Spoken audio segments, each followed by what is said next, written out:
My name is Patrick Vaught. This is my Communications 1010 speech today, where I'm going to inform y'all on some things about guns and the violence in America. And guns are not the underlying issue. There's a lot of other issues that's killing Americans.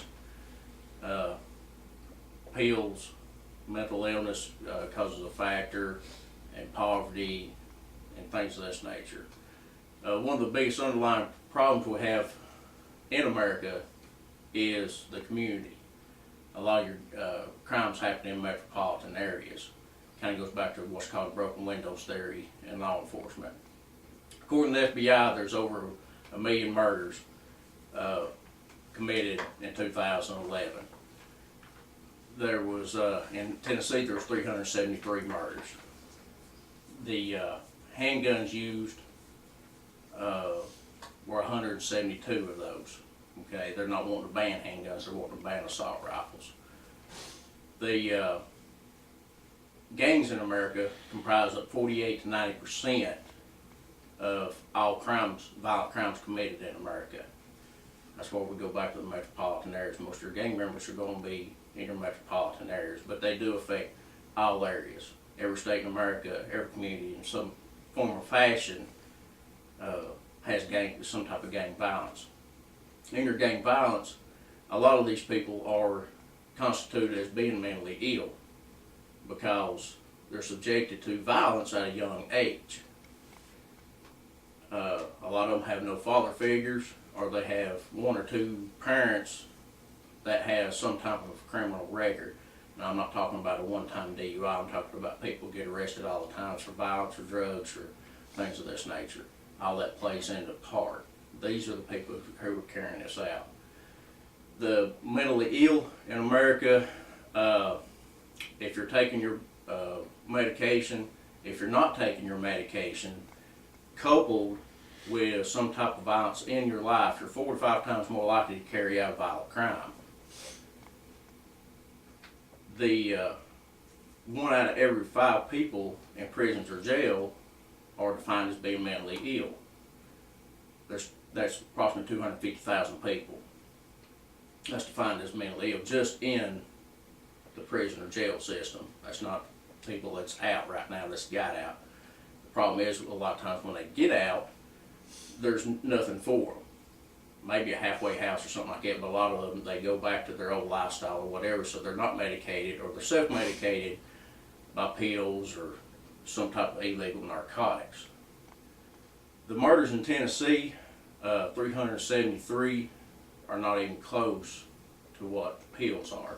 There's over 1,000 people died from pill overdose last year. That's it went up 250%, as a matter of fact, in the last 10 years. That's 250% incline. Whereas violent crime over the past 8 years total in America has dropped actually 15%. There's over 8,000 murders committed with weapons in America. 14,800 as of 2008, that's according to the CDC, died from overdose deaths. So it's almost 6,000 more people a year are dying from pills than being murdered by weapons. According to the FBI, those stats, the million people victim of violent crimes, that's out of a population of I think we're close to like 300 million people now. Okay, so your chances of being a victim of a violent crime versus somebody in your family being affected by overdose of pills is a lot less, actually. The people who carry out the violent crimes, it starts are mostly young men.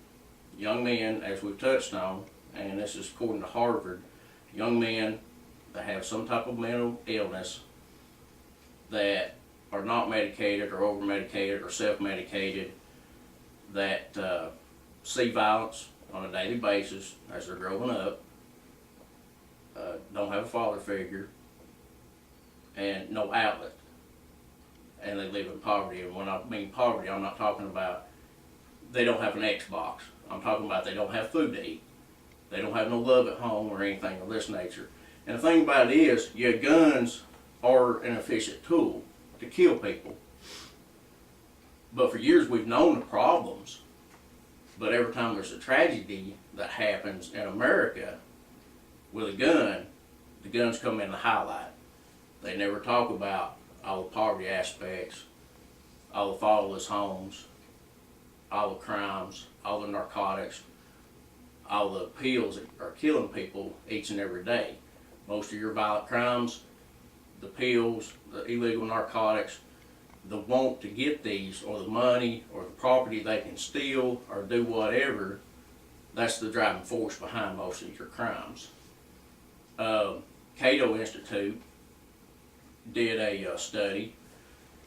The numbers are kind of conflicted. It's between 800,000 and a little over 2 million defensive gun uses that have been reported. The problem with that is it may be high, it may be low. Don't really know. That's a big number. A lot of your defensive gun uses are never reported. A lot of defensive gun uses make back page news because if somebody comes up to rob me, I pull my gun, I tell you to leave, nobody gets shot. If it doesn't bleed, it's not going to read, nobody really cares. They come up with over 5,000 documented instances where rapes were stopped, vicious animal attacks, minors defending themselves or their homes, seniors defending themselves or their homes. And when I mean seniors, I'm talking about people in their 80s and 90s. There was one story about a lady that stopped a carjacking herself. She pulled out a gun. The guy actually said to her that today's your day. She pulled a gun out and shot at him. He left. Moms defending their homes against estranged husbands or boyfriends or whatever, violence, other types of violence. I was documented evidence, but nobody talks about none of that. Nobody talks about those. Nobody talks about the narcotics problems, the pill problem. Nobody talks about the poverty problem and things of this nature. In front of me, I've got 4 handguns, 4 different handguns, okay? That shoots a 410 or a 45 long colt, 40 caliber, 357 SIG, 45. These type of guns kill a lot more people. In Tennessee, there was only 7 murders last year carried out by rifles. They constitute this an assault weapon, which is a rifle. Okay? A whole lot harder to get your hands on one of these than one of these. I've got approximately 20 guns. None of my guns have ever killed anybody. I shot thousands and thousands of rounds through them. Not killed anybody. Not to say that police officers or everyday good citizens can't have a bad day and go kill somebody with a gun, because they can. Anybody can do it because guns are an efficient killing weapon, but it's just a tool. If you've got it in your mind at that point in time that you're going to go kill somebody or you're going to do some type of bodily harm, you can use cars, you can use knives, you can make homemade bombs or anything else. A hammer, a ball bat, whatever. There's all types of weapons. Guns are just the enemy right now. But until we actually do something about all the other aspects, the mental illness, keeping people out of prisons, doing something for young men, primarily young men in this day and age, then the crime is going to go on and on. So that concludes my informative speech. I hope it's been helpful. Covered a few statistics, a few of the problems, to say that no, it's not really guns. There's a lot more going on in America than people killing people with guns. It's what drives the people to go get a gun and go do it that matters, not the gun itself. Thank you.